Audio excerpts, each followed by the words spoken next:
The quill hits the marble floor before I even realize my hand through it.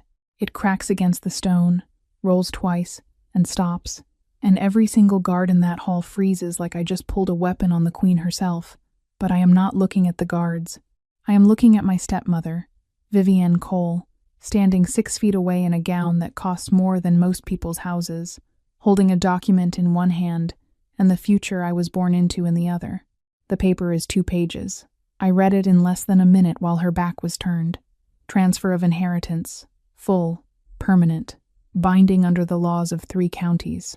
My father's name is still on the deed below mine. His handwriting. I know every loop and slant of it, and they want me to cross it out with my own hand. I feel the cold of the room in my chest before I feel it on my skin. This hall, the great receiving hall of Whitmore Estate, was built by my grandfather. The chandeliers were ordered from Prague. The floors are white marble that my father used to say reflected light the way he wanted his family to reflect character, cleanly, without hiding a thing. Vivienne redecorated it the first winter after the funeral. She replaced the portraits with mirrors. I never understood why until right now. She wants to watch herself win. Seraphine.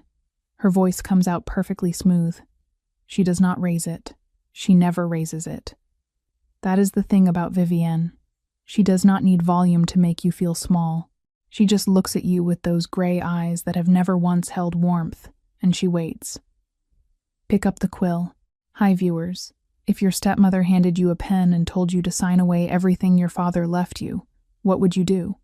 Drop your answer in the comments right now. I want to know. I do not pick up the quill. My hands are at my sides, and I press my fingers flat against my thighs so she cannot see them shaking, because they are shaking. Every single part of me is shaking, but my face is not. I learned a long time ago how to hold my face still when everything underneath it is falling apart. I learned it from watching her. Whatever weapon she gives me, I'll use it. There are 6 guards along the walls. Real guards, not household staff dressed up in coats with brass buttons. These men have holsters. These men have been briefed. That detail lands in my stomach like a stone dropped into still water, and I feel the ripple go all the way through me. She planned this. Not tonight, not this week. This has been planned for months. The lawyers, the witnesses standing near the west door with their folders and their careful eyes. She built this whole room around this moment, and I walked right into it without knowing. I keep my chin level. No, the word comes out quieter than I expect, but it lands. One of the lawyers clears his throat. A guard shifts his weight near the east wall, and Vivienne for exactly half a second goes very, very still. Then she smiles. And that is worse than anything she has said so far. I was hoping you'd say that, she says. She turns slightly, toward a man standing near the fireplace that I genuinely did not notice until this second. He is broad-shouldered, wearing a coat that has official seals stitched along the lapel, and he is holding a separate folder. We have a contingency, of course. The word contingency moves through me like ice water. She extends her hand toward him. He passes her a single sheet. She holds it up so I can see it from across the room, and I read the heading before I can stop myself. Petition for removal of air grounds. Mental instability. The room tilts. Not literally. But for a moment, the floor beneath me feels like it belongs to someone else's house, and I am standing in it uninvited, and every person in this room has already decided how this ends. I have heard of this being done. I have heard of families, real families, not whatever we are using courts and paperwork and paid doctors to remove someone who wouldn't cooperate. I always thought it required actual evidence. I always thought there were protections. I look at the faces of the witnesses near the west door. They are all looking at their folders. You had doctors sign this, I say. My voice comes out very flat, controlled, like it belongs to someone older and less afraid than me. Cooperating physicians, Vivienne says, who have documented your erratic behavior over the past 18 months, the incident in April, the scene at your father's memorial, the reports from 2 members of household staff. She pauses, tilts her head, all of whom will testify willingly. My father's memorial. I cried at my father's memorial. I stood at the grave of the man who taught me how to read, and how to fish, and how to tell when someone was lying to me. I stood there, and I cried, and apparently that is now documented evidence that I am not fit to inherit the estate he spent 40 years building. Something shifts in me. It is not rage, exactly. It is colder than rage, steadier. I look at her directly. You're going to need more than that. I have more than that. She sets the sheet down on the table beside her and smooths it with one hand. Deliberate, unhurried, like we have all the time in the world, and the time belongs to her. Sign the document, Seraphine. Walk away from this house with your dignity and a modest settlement, or I file this petition in the morning, and you leave with nothing including your reputation. The fire in the hearth behind her crackles. Somewhere outside the hall's tall windows, wind pushes against the glass. The estate sits on 40 acres at the edge of what used to be the wildland preserve before development crept north. I used to run those woods as a kid, used to know every trail. Right now I can hear the tree branches dragging against the exterior wall, and it sounds like something trying to get in, or something trying to warn me. I do not sign the document. I take a breath. I look at Vivienne one more time at the absolute certainty in her face. The kind of certainty you only have when you believe no one can touch you. And I turn toward the door. Seraphine. Her voice comes sharp for the first time. If you walk out of this room, then I walk out, I say. I don't turn around. File whatever you want. I'll see you in court. I get 4 steps. The guard at the east wall moves to block me. Not aggressively. He just steps into the space between me and the exit, hands clasped in front of him, eyes forward, like a wall that was always there and I just hadn't noticed it yet. I stop. My heartbeat is very loud in my ears. And then I hear something else. A sound that does not belong in this room. Low, barely there. Like a vibration in the air more than an actual sound, the way you feel bass through a floor before you hear the music. It is coming from the shadows near the servants' corridor on the far left side of the hall. The sconces don't reach that wall. They never have. The lighting in this hall was designed to draw the eye to the center, to the chandeliers, to whoever stands beneath them. The edges stay dark, and in that darkness, something moves. Not a sound, a shift. Like the air itself rearranged around a shape I can't quite see. Every hair on my arm lifts. Vivienne has not noticed. She is still watching me. The guard is still watching me. The lawyers are still watching their folders. No one in this room is looking at the left wall. No one except me. And whatever is standing there in the dark, it is looking right back. I run. Not a jog, not a fast walk. I run the way your body runs, when your brain has already decided that thinking is a luxury you cannot afford right now. I'm out the servants' entrance before the front door even registers as an option.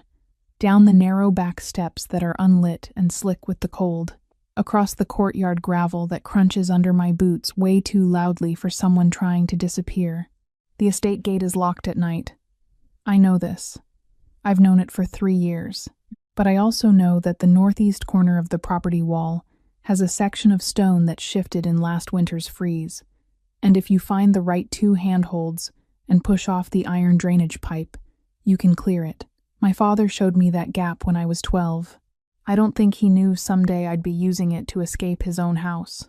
The other side of the wall drops 7 feet onto a dirt shoulder at the edge of a service road. I land wrong, left ankle rolls, sends a sharp line of pain up to my knee, but I do not stop. I pull my coat tight, check that my mother's ring is still on the chain around my neck, and I start moving. The night is the kind of cold that has texture to it. Not just temperature, actual weight. It presses into the parts of you that aren't covered. The strip of skin between my collar and my ear, the backs of my hands, the edges of my face. The sky above the tree line is the color of dark charcoal, cloud-covered, no stars, no moon giving anything away. Good for me, good for hiding. The city proper starts about 2 miles from the estate, where the service roads connect to real streets and the lights come back. I move through the dark stretch between, staying off the shoulder, and into the tree line where the ground is soft but the visibility is worse. Every sound I hear, wind through branches, something small moving in the dead leaves, the distant pull of a car engine on a road. I can't see. Every sound trips my pulse for a second before my brain catches up and files it away. I don't know where I'm going. I know what I'm running from. Those are not the same thing, and right now I don't have the luxury of confusing them. I make it almost 3 miles before I find him, or he finds me. I still don't know which one is true. The market quarter at the edge of the old district is dead at this hour. Storefronts shuttered, delivery bays empty, the narrow alley between the textile warehouse and the sealed-up print shop running dark from one end to the other. I cut through it because it's faster, and because no one who's looking for someone would think to look for them in a place with no exit. That is when I see him. He's crouched at the base of the wall on the right side of the alley, back against the brick, knees drawn up, a piece of canvas pulled over his shoulders that might technically be called a cloak if you were being very generous. There is grime on his boots, a split along his lower lip, dried but recent, the kind of face that has spent real time outside and doesn't look sorry about it. I stop walking. He doesn't move. For a second, we just exist in the same dark alley looking at each other, and I run through the math. Street person, possibly unstable, probably harmless, definitely in my way. I should step around him and keep moving. I have a plan that is not a plan that requires forward motion to function. And standing in an alley, staring at a stranger, is exactly 0% of that plan. You're blocking the path, I say. My voice comes out steady, which surprises me. He looks up, and I stop thinking in math. His eyes are the problem. The rest of him matches the alley worn, cold, somewhere on the wrong side of difficult circumstances. But his eyes are watching me with a kind of focus that has no business living in this setting. Clear, deliberate, taking me in the way a person does when they are not just seeing you but cataloging you. Like my face is a map and he is memorizing the roads. You're out late, he says. His voice is low and level, the kind that doesn't carry unless he wants it to. That's not something you need to know. You're also favoring your left foot. I blink. I hadn't thought about my ankle since I stopped running. I look down instinctively stupid, tells him he's right and look back up. I'm fine, and you've got a mark on your wrist. His eyes move to my right hand. From a grip, not a fall. Someone held you. I pull my sleeve down. Who are you? He unfolds from his crouch slowly. Not the way someone stiff from cold moves that is jerky, reluctant, fighting gravity.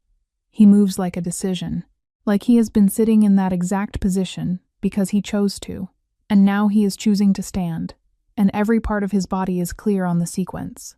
He is taller than I expected. Colt, he says. Just Colt? For now. I feel a flicker of something I don't have time for, so I put it away. I need you to move, please. He steps to the left, opens the path. I walk past him. I get 4 steps before I hear it, the particular rhythm of boots on pavement that means multiple people moving fast and coordinated. Not a person heading somewhere, but a team converging on a point, coming from the street entrance at the far end of the alley. And then the flashlight beam sweeps across the mouth of the alley and catches the corner of my coat. I press against the wall. Too late, too visible. They're already slowing. Back the other way, Colt says, quietly, behind me. He has not moved from where he was standing.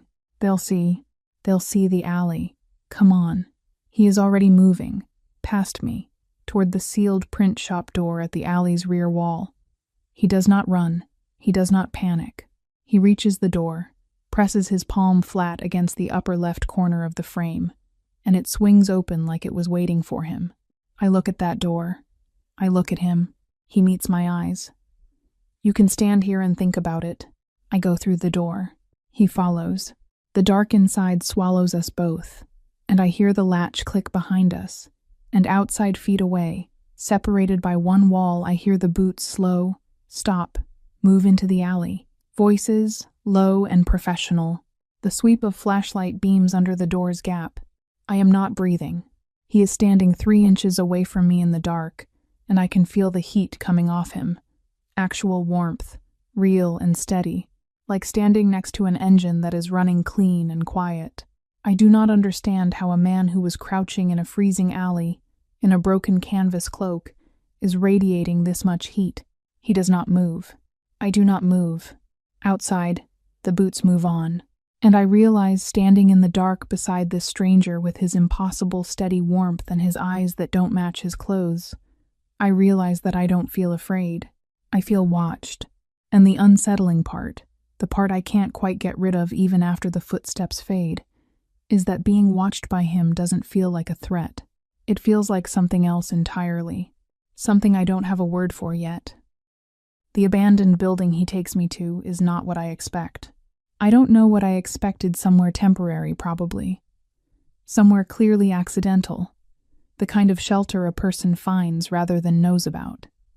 A loading dock overhang, maybe. A boarded entry on a commercial street that a person discovers by trying the handle on a bad night.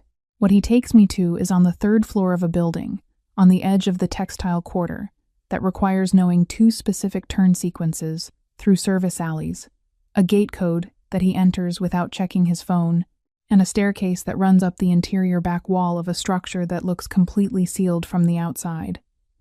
There is nothing accidental about any of it. He has been here before. The room itself is spare. Old shelving units pushed to one wall. A single crate near the center that is clean, not wiped down recently, specifically positioned. 2 boarded windows, sealed on the left, with a finger-width gap along the bottom of the right one that lets in a thread of cold air and, more importantly, the ambient street sound from the road below. You can hear everything through that gap.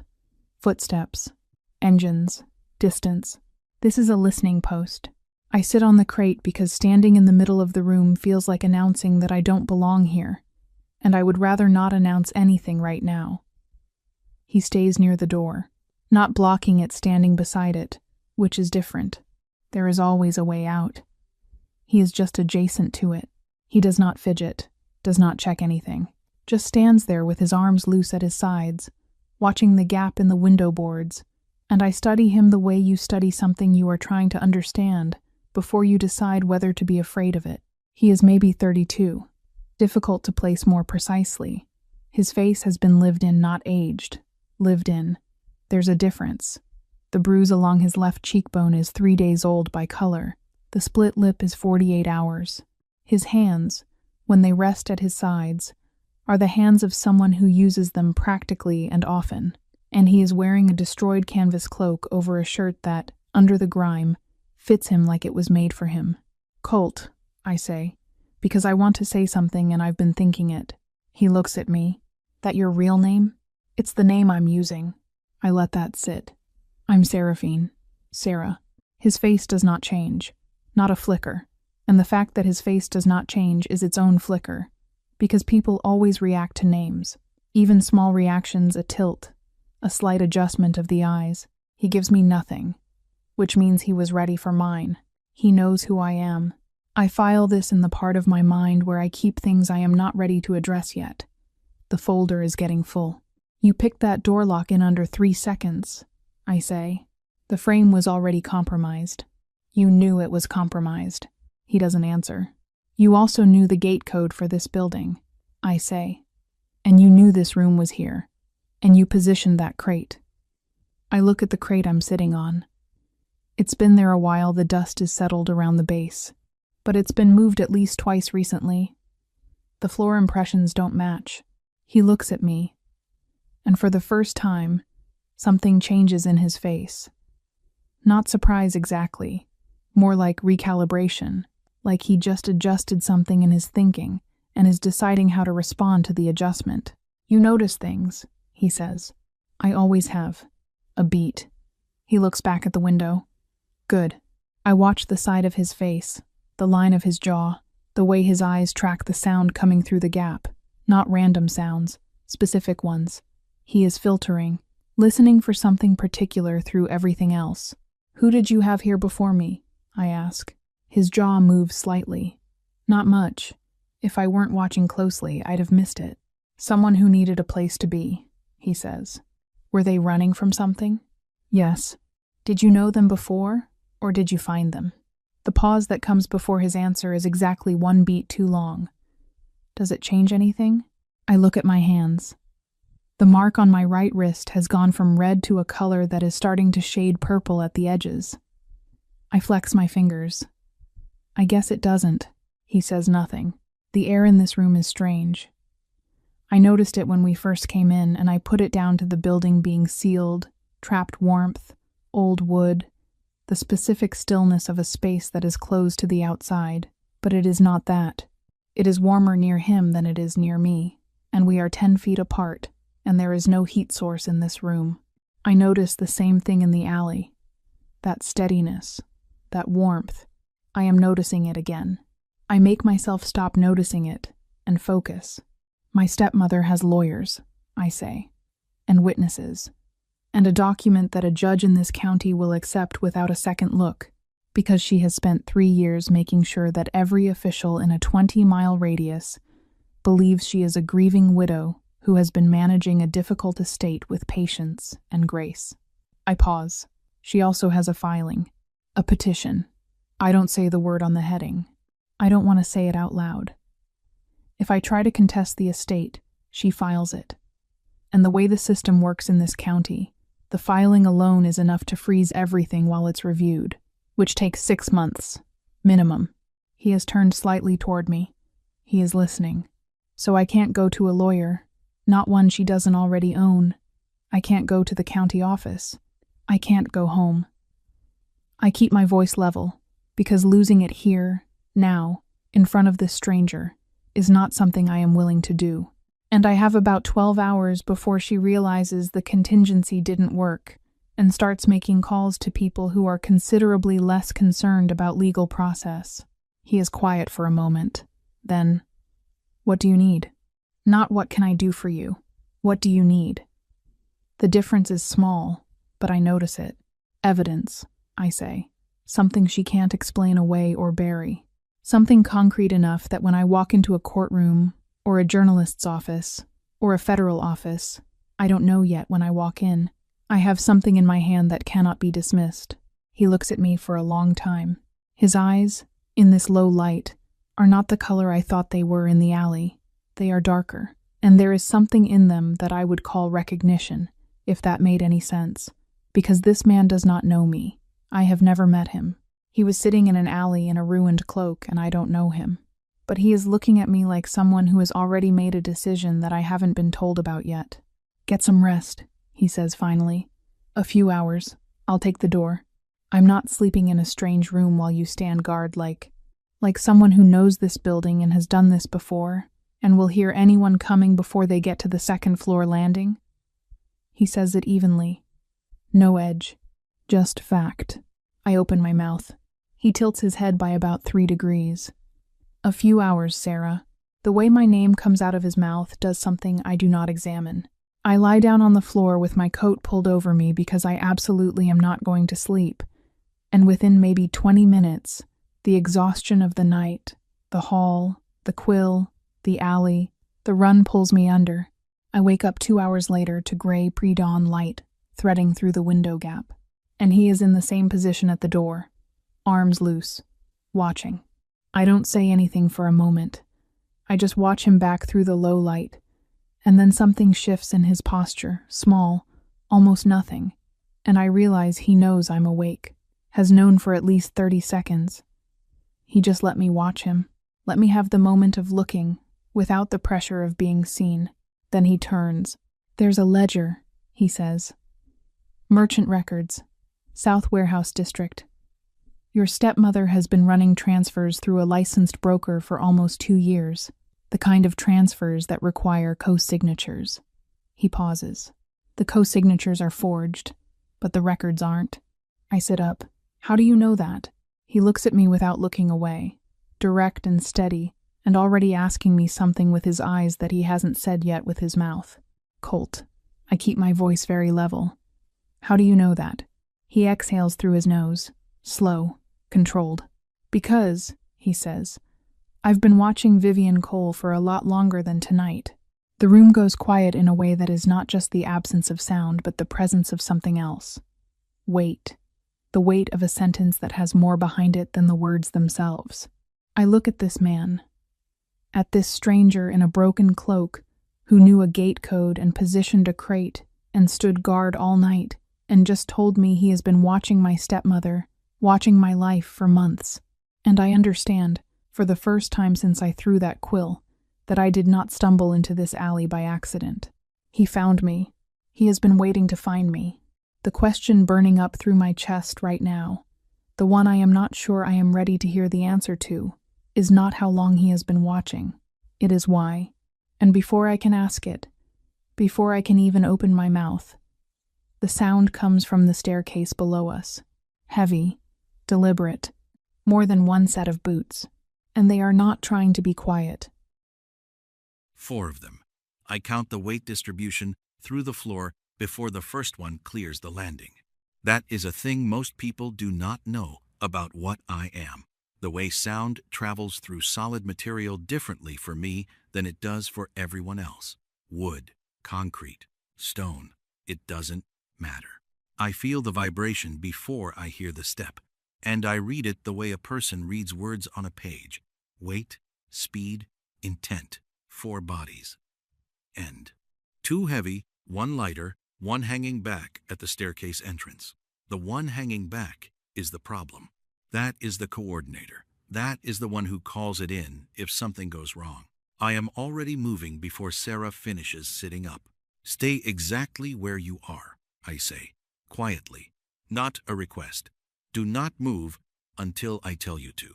She looks at me with those dark eyes that have been taking me apart since the alley, cataloging everything I do and storing it somewhere I can't reach. And for a half second, I think she's going to argue. Her jaw is set. Her shoulders are pulled back.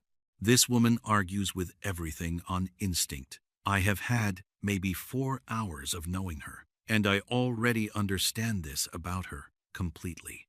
She stays where she is. Good. I move to the door and press my back flat against the wall beside the frame. The boots are halfway up the 3rd floor staircase now. No flashlights, they know the layout, which means they've been here before, which means this location has been burned, and I have to add that to the list of things I'm handling simultaneously. 2 years of careful movement through this city, and Vivienne Cole's reach is longer than I gave her credit for. That is on me. The door opens inward. I let the first man clear the frame completely before I move. What happens next takes less time than it takes to describe it. The first one goes down before he understands what's happening. I use his own momentum, redirect it, and the floor does the rest. The second comes through the door, a half step behind the first, and the sound of his partner hitting the ground makes him hesitate, which is the only opening I need. The third is smarter, hangs back and reaches for something at his side, but I am already across the room and the something never clears its holster. 12 seconds, maybe 14. I am not breathing hard. The one on the staircase, the coordinator, I hear him the moment his nerve breaks. The footfall pattern changes from controlled to fast. He's running down, not up, calling it in before the door even settles. I pull the door shut. The room is very quiet. Sarah is standing up. She moved the crate against the far wall at some point quietly, without me noticing, positioning it between herself and the door. Smart. She stood her ground, and she prepared simultaneously, which is not something most people do under pressure. Most people do one or the other. She is staring at me. I look at my forearm, the cut from the third man's ring. He wore a ring, cheap metal, but sharp edge has already closed to a thin line. It will be gone in another 2 minutes. I turn my arm slightly so the torn sleeve covers it. Not fast enough. You're healing, she says. It is not a question. Her voice is very careful. The kind of careful that means she is holding 10 different thoughts and deciding which one to say first. That cut was open 30 seconds ago. We need to move. I go to the window, check the street below through the gap. The coordinator is already at the far end of the block, phone at his ear. 4 minutes, maybe 5, before the next wave comes. The south exit, the way we didn't come in. There's a service passage that connects to the textile building next door. May. Colt. I look at her. She is standing in the center of the room with her coat half buttoned and her mother's ring visible at the hollow of her throat, and she is looking at me the way I have seen very few people look at anything without flinching, without looking for a way out of the question she is about to ask. "You're not just a person who knows things," she says. "Are you?" My wolf, the part of me that has been coiled and patient and watching her since the moment I first picked up her scent 3 weeks ago from half a mile downwind, that part of me goes very still. She is not afraid. That is the thing I cannot get past. Most people, when they start to sense what I am, when the pieces don't add up and the warmth doesn't make sense and the healing happens too fast, most people's fear kicks in before their curiosity does. It is a biological response, prey recognizing predator on a level beneath conscious thought. She is curious. She stepped toward the question instead of away from it. "No," I say, "I'm not." She looks at me for 3 seconds. Exactly 3, I count them. Then she buttons the top of her coat and picks up the small bag she has been carrying since the estate wall. "South exit," she says. "Show me." I almost say something. The words are right there. Some version of you should know what you're walking next to before you decide to walk next to it. Because what I am changes things. It always changes things. And she deserves the choice, while she still thinks she has it. I don't say it. Not yet. I move to the back wall and press the panel that opens the passage. It swings clean, the way I built it to swing 3 months ago when I first set this room up. She follows me into the dark without hesitating, and that the not hesitating lands in my chest, somewhere specific, and stays there. The passage is narrow, 16 inches of clearance, running between the interior walls of 2 buildings for about 40 feet before it opens into the textile warehouse basement. I go first, she follows, and in the tight dark, I am acutely, completely aware of how close she is, her warmth, the particular scent of her underneath the cold night air, and the estate soap and the stress sweat of running. There is something that is just hers, quiet, steady, the way certain places smell like home before you've decided they're home yet. My wolf knows what that means. I have known what it means for 3 weeks, which is exactly how long I have been carrying that information alone in the dark, deciding what to do with it. We clear the passage and step into the warehouse basement. Gray light filters through the high slit windows near the ceiling. She steps out beside me, checks both directions without being told to, and then looks at me. "Where are we going?" she says. I could tell her the safe house on Colton Street. I could tell her about the secondary access point, the contact who will have clean documentation by morning, the 3 separate channels I've been running for 6 weeks to build enough evidence to dismantle everything Vivian Cole has constructed. Instead, I say, somewhere, no one knows to look. She studies my face. "You already have a plan." "I've had a plan." "How long?" I hold her gaze. "Long enough that you're going to be angry when I tell you." She stares at me for a beat, and then, and I am not prepared for this. Not even a little. She makes a sound, quiet, the very edge of a laugh. Not because anything is funny, because she is exhausted and scared, and she recognizes, I think, the specific absurdity of standing in a warehouse basement at 4 in the morning with a stranger who has a plan. "Great," she says. "Lead the way." I turn before she can see what that does to my face. Outside, through the warehouse's upper vents, I hear sirens, distant, getting less distant. And underneath the sirens, so faint that no human ear would catch it, but mine does, I hear a second sound, a frequency, low, steady, directional, a tracker signal, coming from somewhere inside this building. Someone followed us here, not on foot, something placed on one of us before we ever reached the alley. I run the last 3 hours back through my mind in under a second. The estate, the wall, the service road, the alley. She didn't let anyone close enough, which means I look at the bag on her shoulder. Small canvas. She's had it since the estate. She grabbed it before she ran. She packed it before tonight. She planned to run before tonight. And someone knew she was planning it. I do not tell her about the tracker. Not yet. Not here, in the open basement with 2 exits and no cover, while sirens climb the distance outside, and the man who called in our location is somewhere on a street above us, doing exactly what coordinators do. Telling her now means she reacts. Reacts means she moves. Moves means she makes a sound or a decision without full information, and someone finds us in under 3 minutes. So I hold it, file it, keep moving. This way, I say. The east wall of the warehouse basement has a utility door that opens to a sub-street drainage channel, a city infrastructure gap that has been on no public map since a 2019 renovation that my team quietly made sure. Stopped 2 feet short of closing it. 40 feet of concrete channel, knee-height clearance, opens behind a retaining wall on the far side of the block. I go through first. She follows without being asked, and without ducking dramatically, she reads the clearance correctly on the first pass and adjusts, which saves us 4 seconds we don't have to lose. We come up on the other side of the block into a service alley, behind a row of shuttered restaurants. The sirens are coming from the northwest. I steer us southeast. She matches my pace exactly. Doesn't ask me to slow down. Doesn't ask where we're going. She is running her own calculations in that head of hers. I can feel it, and she will ask her questions when she decides the questions are more urgent than the moving. I respect that more than I know how to say.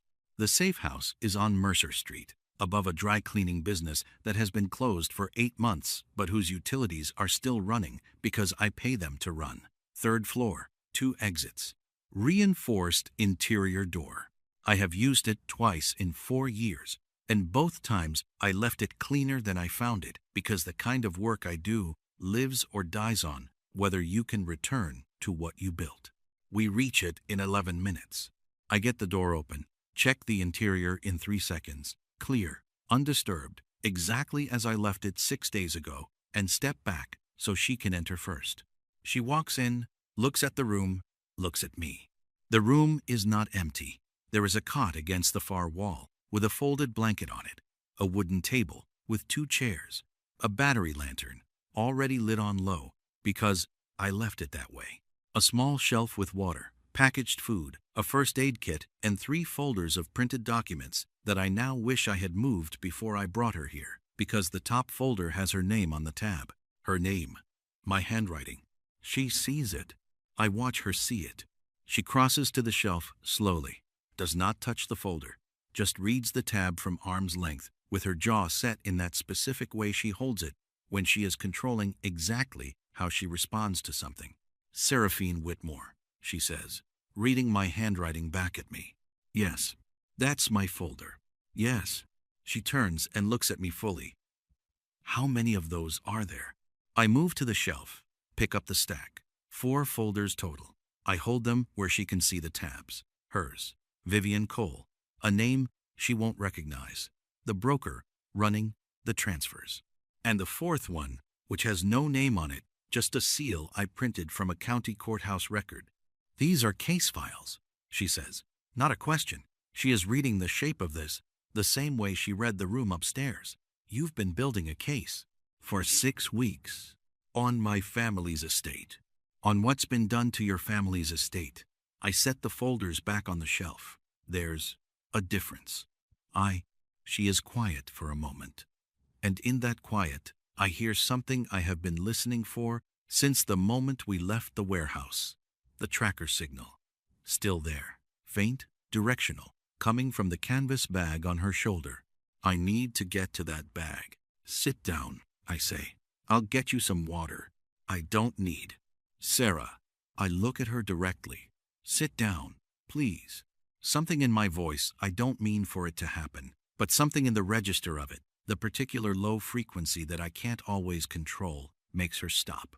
Her chin comes up slightly, the way it does when she's deciding whether to push back on something. Then she pulls the chair out from the table and sits. I go to the shelf, get a water bottle, and as I pass her chair, I do the thing I have been planning for the last 11 minutes. I take the canvas bag off her shoulder. Not snatched, not sudden. I reach down, Lift the strap, smooth and slow, like I'm moving it out of her way. She lets me because the motion is casual and because she's tired and because she trusts me approximately 4% more than she did an hour ago. I know that 4%. I earned it. I'm spending it right now. I set the bag on the shelf with my back to her, block the view with my body, and run my hands over the exterior fabric in 2 seconds flat. Bottom left corner, sewn into the lining, a disc about the size of a shirt button, 3 months old by the signal strength, meaning it was placed before she even started planning to run, meaning someone inside that house has been tracking her movements for months. Not Vivian herself, she wouldn't trust herself with the technical side. Someone on her payroll who she trusts enough to plant hardware. I press the disc between my thumb and forefinger and feel the signal cut. Done. I turn around with the water bottle and set it on the table in front of her. You said you've been watching Vivian for a long time, she says. She wraps both hands around the water bottle but doesn't open it. What does a long time mean to you? 8 months of general monitoring, 6 weeks of active building. And before 8 months, I sit in the second chair. The table between us is narrow 4 feet, maybe less. I can see the ring at her throat from here.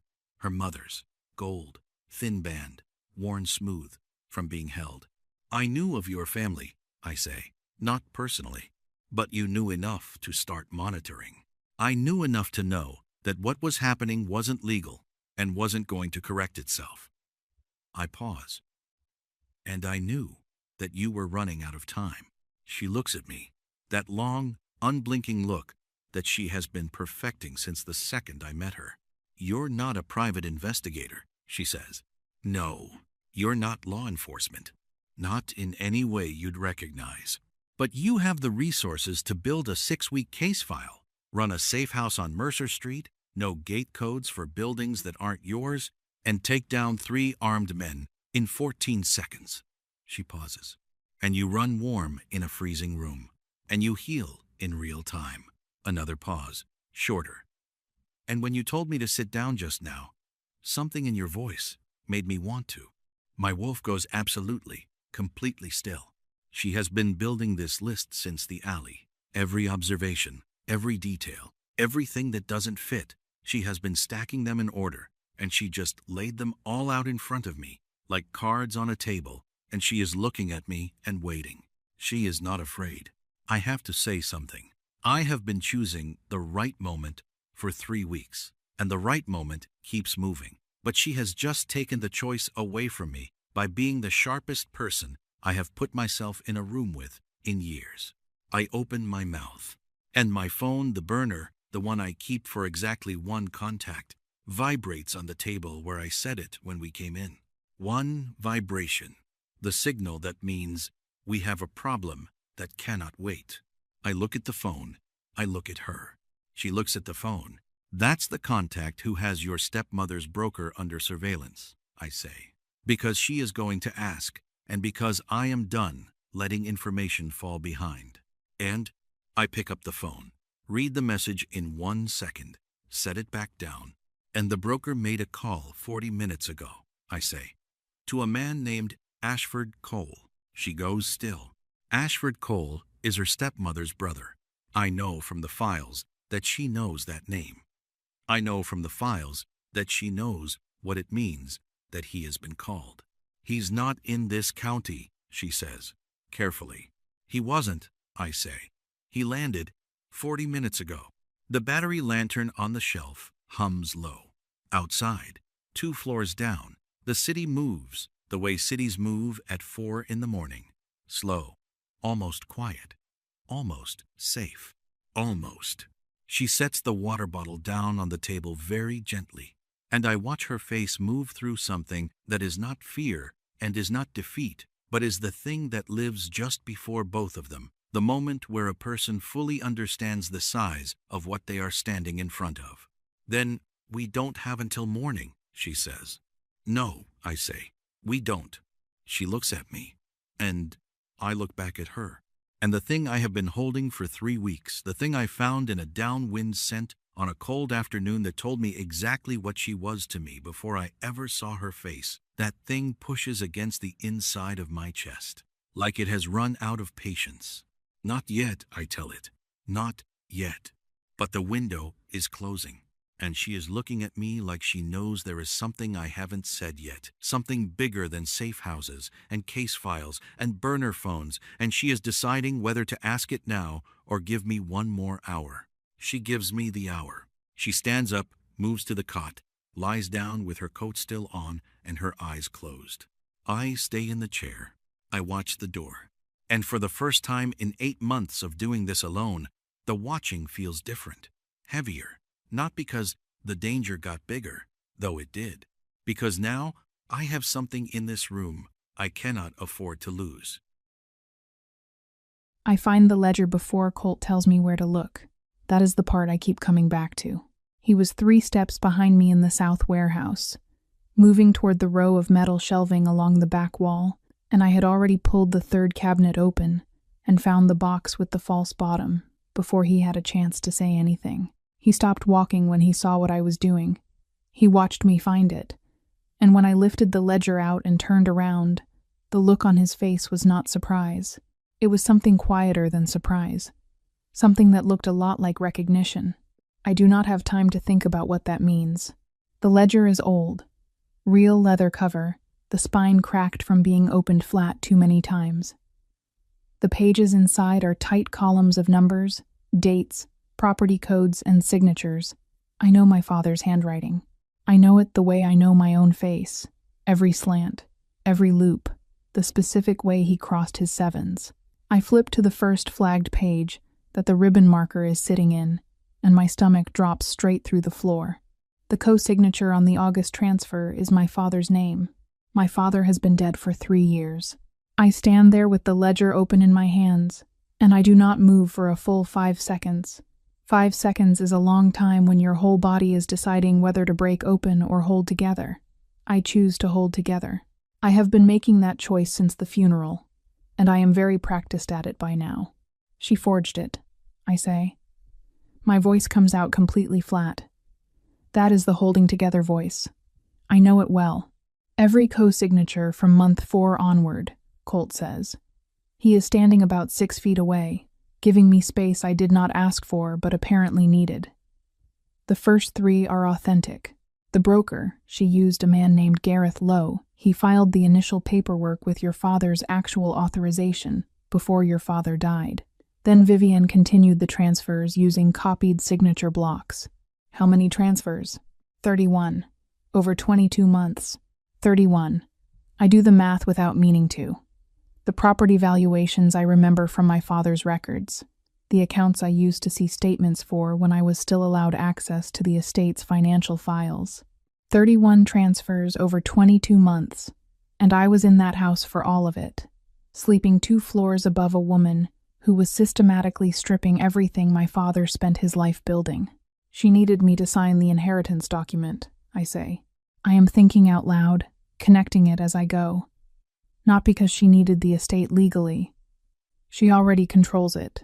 She needed me to sign it because without my signature, a probate court challenge is still possible. She needed to close that door. Yes, I close the ledger, hold it against my chest. This is enough for a federal fraud case.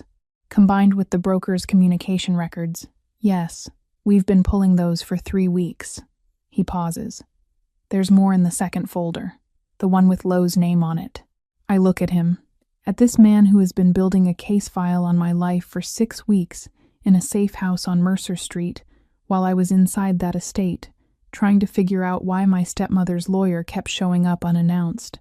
This man who found me in an alley and has been 3 steps ahead of every move since, and still manages to give me exactly the right amount of space at exactly the right moments. Who are you? I ask. For real this time. Not the alley version of that question, which was surface level. This one goes all the way down. He looks at me, and then his phone goes off again. I almost laugh. I press my lips together and I do not laugh, but it is a near thing, because of course it does. Of course, the moment I ask the actual question, the universe interrupts. Low, he says, reading the screen. He's moving. He's going to the county records office when it opens at 8. He looks up. If he files an amendment to the transfer records before we get there, he can legally muddy the chain of custody on everything in this ledger. It is 6:40 in the morning. We have 80 minutes. Then we move, I say. He is already at the door. I follow with the ledger in my hand, and the ring at my throat, and the specific understanding that the man walking ahead of me has been carrying a weight that was half mine for months, and he did it alone, without asking, without announcing it. That understanding sits somewhere behind my sternum and stays there. I do not have a word for what it is yet, but I know it is not nothing. I find out the truth about Colt in the worst possible way, not from him. That is the part that burns, not because he lied. I go back over every single thing he said to me, and he did not lie, not once, not technically. But there is a canyon between not lying and telling the whole truth, and I fall into it at 7:15 in the morning, in the lobby of the county records building, while a man I have never met looks at Colt like he is looking at a king, because that is exactly what he is. The man's name is Deputy Registrar Emmett Cross. Mid-50s, gray at the temples, the kind of careful, professional face that does not react to very much. He comes out from behind the records counter when we walk in, and he looks at Colt, and every single muscle in his body changes. His shoulders pull back, his chin drops slightly, his hands, which were carrying a stack of folders, go completely still. "Your Highness," he says. 2 words. I stop walking. Colt and I am still calling him that in my head because my brain has not caught up yet, does not break stride. "Emmett, we need the Whitmore transfer records. All of them. Now. Of course. Immediately." Emmett is already moving, already turning back to the counter with that specific energy of someone who has been trained to respond fast and without question. Should I prepare the formal, no formal anything? Pull them, seal them, and do not log this visit until I tell you to. Understood. I am standing 4 feet behind Colt with the ledger in my hands, and I am staring at the back of his head, and I am doing the very controlled, very quiet version of coming completely apart at the seams. "Your Highness," I run everything back. The gate code, the safe house, the case files built over 6 weeks with resources that a private citizen does not have. The way every person in his orbit responds before he finishes speaking. The warmth, the healing, the thing in his voice that made me sit down in that chair without deciding to. The way he has known who I am this whole time, and the way he never told me who he was. Emmett disappears into the records room. The lobby is empty except for us. I walk up until I am standing beside Colt, and I keep my voice very level, because I am holding the evidence that is going to save my father's estate, and I am not going to drop it. "Your Highness," I say. He turns. "That's what he called you." Colt and I am going to need a minute before I stop thinking of him. As Colt looks at me with those eyes that have been steady since the alley, and steady in the basement, and steady in every room we have moved through, together, and for the first time since I met him, they are not completely steady. There is something in them that I am going to call regret, because I think that is what it is. "Cain," he says. "My name is Cain Ashford Wren, Alpha King of the Northern Territory." The lobby is very quiet. "Ashford," I say. "Yes. That's the name you used for Vivian's brother." A pause. "Ashford Cole is a separate family. The name is a coincidence." "Is it?" "Yes." I look at him for a long time. Long enough to run the whole thing from the beginning, because that is what my brain does. It goes back to the start and runs the sequence with the new information dropped in, and it checks every point for where the story changes. It does not change as much as I want it to. He told me his name was temporary. He told me he knew the estate. He told me he had been watching for a long time. He told me I was running out of time. Every single thing he said was true. He just left out the part where he is the most powerful person in 4 territories and has been running an operation on my family's estate with his own resources without telling me. "Why didn't you tell me?" I ask. "Because the moment people know who I am, they stop making choices for themselves and start making them for the title. He holds my gaze. I needed to know what you would choose when you didn't know what I was. I look at the ledger in my hands. My father's name, forged 31 times. The ring at my throat. The ankle that stopped hurting 2 hours ago because I wrapped it and kept moving. And what did I choose? I ask. He looks at me the way he looked at me in the warehouse when I found the ledger before he pointed to it, that quiet, specific recognition that I could not name at the time. Everything right, he says, simply, like it is just a fact. I do not say anything. I am angry. I am going to be angry about this for a while, and that is fair, and he knows it is fair, because he is not trying to talk me out of it.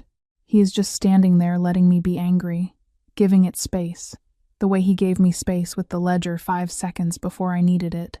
That is the part I cannot get past. He keeps reading me before I know what I need.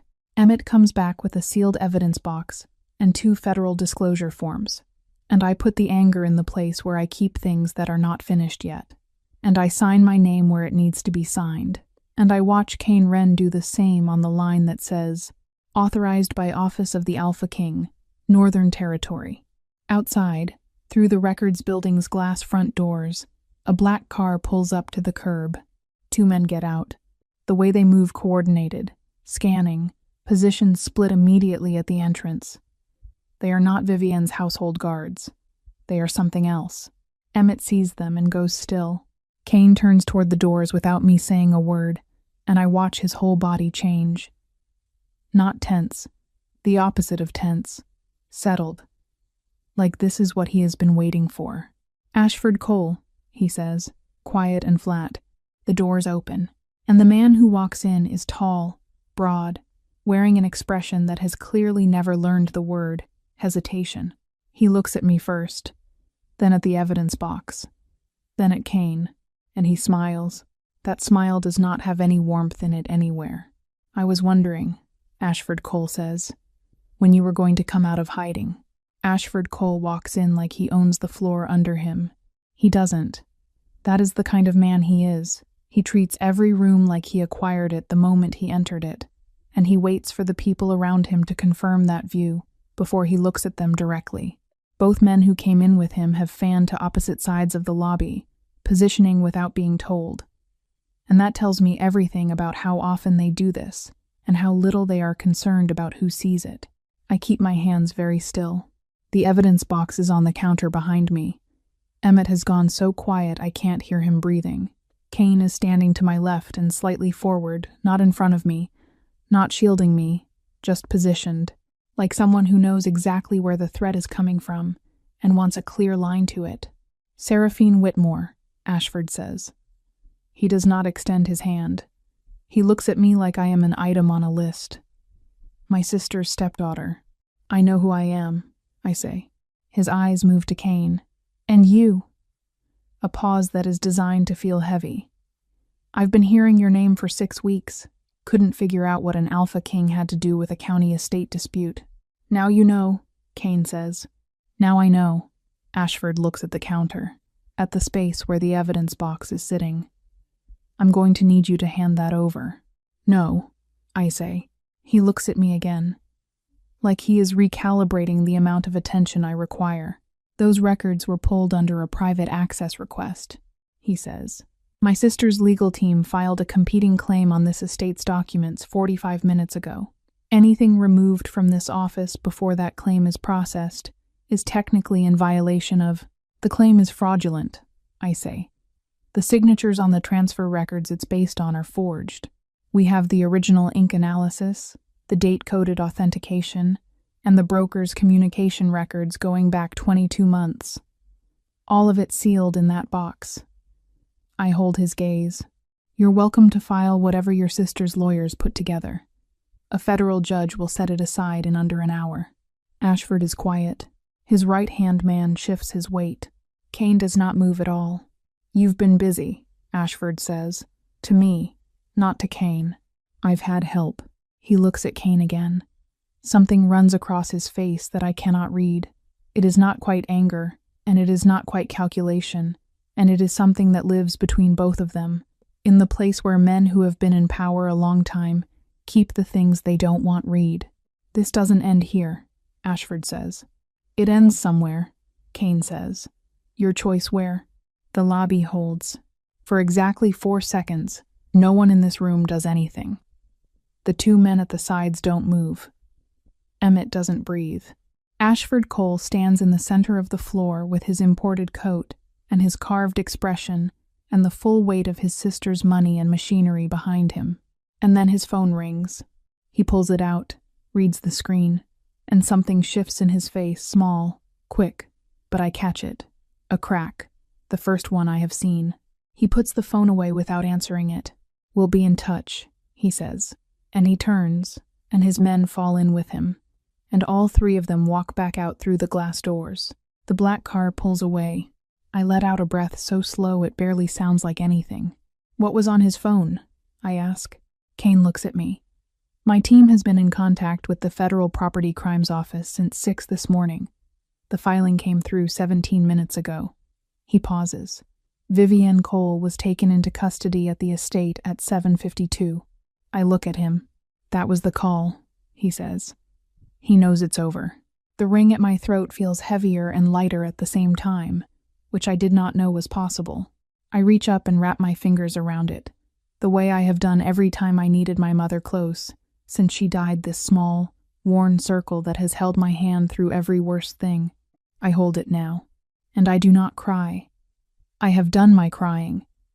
I did it alone, in my room, in that house, over 3 years of small indignities that I told myself didn't matter. I am done crying for things that are over, but I let myself feel it. The full weight of it. My father's house, my father's name, the oak tree in the courtyard that he planted the day I was born. It's mine. I look at Kane. He is watching me the way he has been watching me, that particular quality of attention that I spent 2 days being unsettled by, before I stopped being unsettled and started depending on it. You should have told me who you were, I say. Yes, he says. I should have. No argument, no califier. Just yes. I nod once. File it. Okay, I say. Take me home. Something moves across his face. Fast and quiet, like light through a window in a moving car. There and gone before I can name it. He holds the door open. I walk out with the evidence box under my arm, and the morning light hitting the street for the first time all night, and I think, we are not finished. Not with Ashford Cole, who did not look like a man who accepts endings. Not with everything that still needs to be dismantled and documented and set right. And not with whatever is happening between me and the man 2 steps behind me who knew my name before I said it, who built a case to save my life before I asked him to, and who is still, I realize when I stop walking and turn around, still looking at me with something in his eyes that has nothing to do with safe houses or evidence boxes. Something that has been there since the alley. Something I have been pretending I didn't see. I see it now. The great hall of Whitmore Estate looks different when it belongs to you. I stand in the center of the marble floor, the same floor I stood on 2 nights ago, with a quill being pressed into my fingers, and 6 guards along the walls. And I feel the difference the way you feel. A change in air, pressure. The chandeliers are the same. The mirrors Vivienne hung are still there. Everything in this room is exactly as she left it. But she is not here, and I am. The estate has been under a federal preservation order since 8 o'clock this morning, which means nothing can be removed and nothing can be altered until the full scope of the fraud is documented. There are 2 federal agents working through the East Wing filing room, and one in the study where my father used to keep his real records, the handwritten ones he trusted more than any digital system. I showed them where to look. They found what we told them they would find. Kane is standing near the west wall, talking quietly to a man I don't know. One of his. They have been moving through this house all morning, with the specific efficiency of people who know exactly what they came to do, and are doing it. No wasted steps. No repeated conversations. Clean. I watch him for a minute before he notices. He notices. He ends the conversation and crosses toward me, and I stand my ground the way I have been standing my ground since this started. And when he stops in front of me, We are close enough that I could count the details on his face if I wanted to. I have been not counting them for 2 days. I am tired of not counting. The filing is complete, he says. The federal clerk confirmed receipt at 9:40. Vivienne's lawyers filed an emergency motion, but the judge denied it in under 20 minutes. He pauses. It's over, Sarah. 2 words. Simple. Clean. I look at the floor. At the marble that reflects light the way my grandfather designed it to. At the room that was supposed to be mine, and was taken, and is mine again. My father would have liked you, I say. Kane is quiet for a beat. What makes you say that? He used to say the only thing that mattered about a person's character was what they did when no one was watching them get credit for it. I look up. You built a 6-week case file on a stranger's estate. You stood in a freezing alley in a broken cloak. You moved through this city for months without announcing yourself. I hold his gaze. You weren't doing any of that for credit. He looks at me for a moment. Then, I wasn't doing it for the estate either. There it is. The thing that has been in the room since the alley, since the safe house. Since he said your choice without explaining what he meant, and I filed it away with everything else I was not ready to address. I am ready now. Tell me what you were doing it for, I say. He is quiet for 3 seconds. The kind of quiet that is not absence but presence, something being decided. 3 weeks before the alley, he says. I was moving through the preserve on the north edge of the estate. Reconnaissance. I had been tracking the transfer activity for 2 months, and I needed a site read on the property boundaries. He pauses. You were in the preserve. Early morning. You were standing at the tree line near the east fence, with your hand on the bark of a white oak, and you were talking to it. I feel heat climb my neck. I wasn't talking to it. You were talking to it. I stop. My father planted it. I talk to him sometimes. When I stop again. When you need him close, Kane says, quietly, without judgment. I look at the floor. I was downwind, he says. 1/2 mile. You couldn't have known I was there. And I stood in those trees and I watched you with your hand on that bark, and I knew. He stops. Starts again. There is something that happens for what I am, for my kind. You meet a person, and something in you that has no polite name for itself just knows. It knows before you have any reasonable evidence, before you have any right to know. He looks at me steadily. I knew you from 1/2 mile away on a morning when you didn't know I existed. The hall is very still. I look at this man, at everything I have cataloged and filed and carried for 2 days. The warmth, the attention, the way he moved between me and every threat before I finished registering the threat myself. The way he stood at the safe house door all night and never once asked me to acknowledge it. You came back, I say. After that morning. You came back and you built the case. I was already building it, he says. But yes, I came back. And the alley. I was 3 blocks away when you cleared the wall. I followed your path. I breathe. Slow and deliberate, the way I have been breathing through things my whole life. You should have told me, I say. I know. All of it. From the beginning. Yes. No argument. No defense. He pauses. Something crosses his face that I recognize because I know what it looks like from the inside. The specific work of admitting something that costs you. I was afraid that if you knew what I was and what I had decided, you would make your choices based on that instead of on what you actually wanted. And what do you think I actually want? He looks at me. He does not answer immediately, which is the answer. He doesn't know. He has been protecting me and watching me and building everything around me for 6 weeks, and he does not presume to know what I want. He is waiting for me to tell him. I step toward him. He goes very still the way he goes still when something matters. I want the case filed, I say. I want my father's name cleared. I want the mirrors taken down and the portraits put back and someone to please fix the lighting in this hall, because my grandfather did not design it to make everything look this cold. He is watching me, and I want you to stop standing 6 feet away from me every time something important is happening, I say. and start standing close enough that I don't have to raise my voice to say it. One breath. He takes one step forward, and the distance between us, which has been the exact wrong size since the alley, closes. His hand comes up to my face.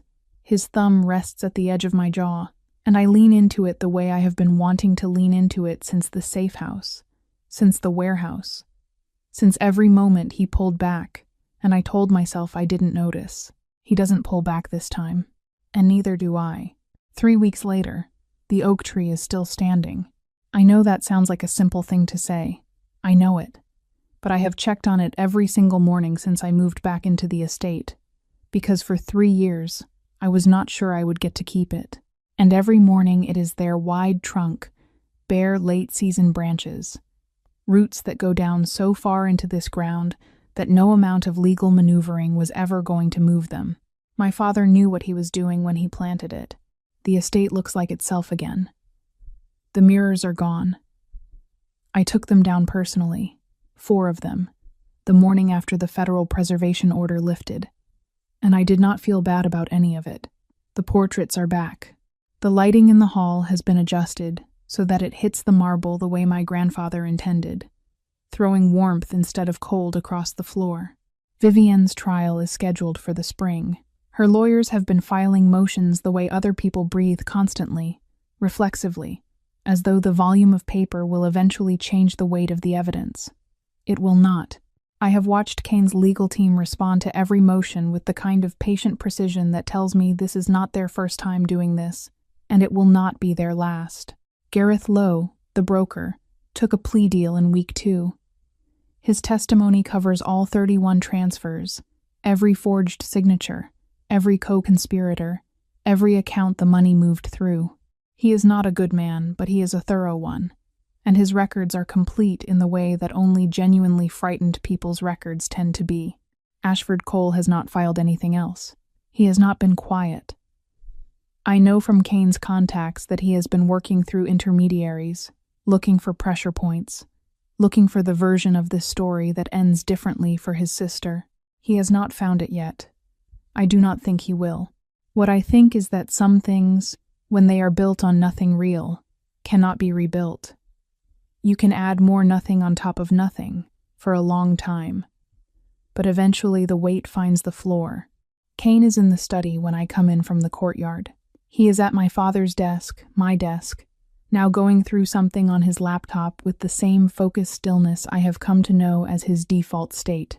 He looks up when I walk in and does the thing he does, which is simply look at me like there is nowhere else worth looking, and does not make a production of it. I have stopped pretending I don't notice. Ashford's lawyers filed in the Eastern District, he says. It was rejected on a procedural point. They'll refile. Let them. He nods, closes the laptop. How's the tree? Still there. He almost smiles. Not quite, but almost. I sit on the edge of the desk. Something I would not have done a month ago. Not because of propriety, but because a month ago I was still in the habit of keeping distance between myself and things I was afraid to want. I have been working on that habit. I talked to my father this morning, I say. At the tree. Kane is quiet. I told him about you, I say. All of it. The alley, the case files, the part where you stood watch in a chair all night without being asked. I pause. The part where